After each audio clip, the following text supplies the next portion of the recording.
بسم اللہ الرحمن الرحیم۔ السلام علیکم ورحمۃ اللہ وبرکاتہ۔ کیا تمہارے پاس گاڑی ہے؟ میں نے مڑ کر اس کی طرف دیکھا اور چند لمحے تک اسے حیرت سے دیکھتا چلا گیا۔ وہ دانت نکال رہا تھا اور بار بار اپنی داڑھی کھجا رہا تھا۔ پارک میں لوگ چہل قدمی کر رہے تھے، کچھ لوگ ہلکی ہلکی جاگنگ بھی کر رہے تھے۔ دوپہر مایوس ہو کر رخصت ہو رہی تھی اور شام دھیرے دھیرے مارگلا کی پہاڑیوں سے نیچے سرک رہی تھی۔ گرم دوپہر کے بعد اسلام آباد کی شام کی ایک اپنی ہی خوبصورتی، اپنا ہی سکھ ہوتا ہے۔ میری بچپن کی عادت ہے، میں پریشانی یا ٹینشن میں کسی پارک میں چلا جاتا ہوں، ایک دو چکر لگاتا ہوں اور پھر کسی بینچ پر چپ چاپ بیٹھ جاتا ہوں۔ وہ بینچ میری ساری ٹینشن، میری ساری پریشانی چوس لیتا ہے اور میں ایک بار پھر تازہ دم ہو کر گھر واپس آ جاتا ہوں۔ میں اس دن بھی شدید ٹینشن میں تھا۔ میں نے پارک کا چکر لگایا اور سر جھکا کر بینچ پر بیٹھ گیا۔ تھوڑی دیر بعد ایک نیم خواندہ پشتون کسی سائیڈ سے آیا اور بینچ پر میرے ساتھ بیٹھ گیا۔ اسے شاید بڑبڑانے کی عادت تھی یا پھر وہ خاموش نہیں بیٹھ سکتا تھا، چنانچہ اس نے مجھے بار بار انگیج کرنا شروع کر دیا۔ وہ کبھی آٹے کی مہنگائی کا ذکر کرتا تھا، کبھی ٹرانسپورٹ کے کرایوں کا رونا روتا تھا اور کبھی لوگوں کو غیر اسلامی لباس پر تبصرے کرتا تھا۔ میں تھوڑی دیر تک اس کی لغویات سنتا رہا، لیکن جب حد سے بات آگے نکل گئی تو میں نے جیب سے تھوڑے سے پیسے نکالے اور اس کے ہاتھ پر رکھ دیے۔ وہ تھوڑی دیر تک حیرت سے نوٹوں کو دیکھتا رہا، پھر اس نے کہکہا لگایا، نوٹ واپس میرے ہاتھ پر رکھے اور بولا، آپ لوگوں کا بڑا المیہ ہے۔ وہ المیہ کو لمیہ کہتا تھا۔ آپ دوسروں کو بکاری سمجھتے ہیں۔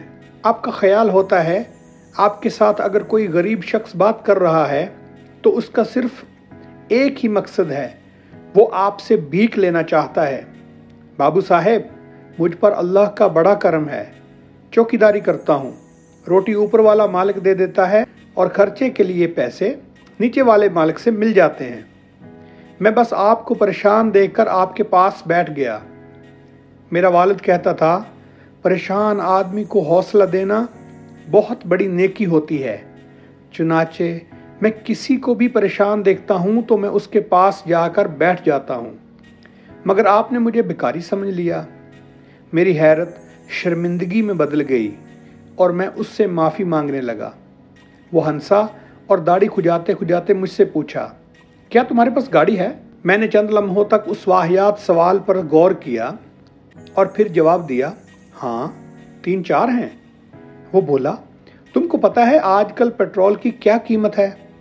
میں نے ہنس کر جواب دیا، مجھے نہیں پتا، ڈرائیور پیٹرول ڈلواتا ہے۔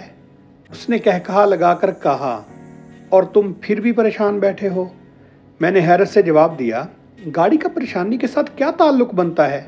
وہ سنجیدہ ہو کر بولا، بڑا گہرا تعلق ہے۔ کیا مکان تمہارا اپنا ہے؟ میں نے جواب دیا، ہاں میرا اپنا گھر ہے، بلکہ 3-4 ہیں۔ وہ پھر مسکرایا اور پوچھا، کیا بیوی بچے ہیں؟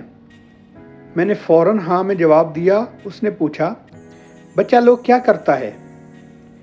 میں نے جواب دیا، بیٹے اپنا کاروبار کرتے ہیں اور بیٹیاں پڑھ رہی ہیں۔ اس نے پوچھا، اور کیا تمہاری بیگم صاحبہ کی صحت ٹھیک ٹھاک ہے؟ میں نے فوراً جواب دیا، ہاں الحمدللہ، ہم دونوں ٹھیک ٹھاک ہیں، ہمیں اللہ نے مہلک بیماریوں سے محفوظ رکھا ہے۔ وہ بولا، اور کیا خرچہ پورا ہو جاتا ہے؟ میں نے اوپر آسمان کی طرف دیکھا اور جواب دیا، الحمدللہ، خرچے کی کبھی تنگی نہیں ہوئی۔ اس نے پھر کہکہا لگایا اور میرے بازو پر اپنا کھردرا ہاتھ پھیر کر بولا، اور بابو صاحب، آپ اس کے بعد بھی پریشان ہیں؟ آپ نے پھر بھی اپنا منہ بنا رکھا ہے۔ آپ کو پتہ ہے آپ بنی اسرائیل بن چکے ہیں۔ میں بے اختیار ہنس پڑا اور پہلی مرتبہ اس کی گفتگو میں دلچسپی لینے لگا۔ میں نے اس سے پوچھا، میں بنی اسرائیل کیسے ہو گیا اور بنی اسرائیل کیا ہوتا ہے؟ وہ سنجیدگی سے بولا، آپ اگر قرآن مجید پڑھیں تو اللہ تعالیٰ بار بار بنی اسرائیل سے کہتا ہے، میں نے تمہیں یہ بھی دیا، وہ بھی دیا، ملک بھی دیا، کھیت بھی دیے، دشمنوں سے بھی بچایا،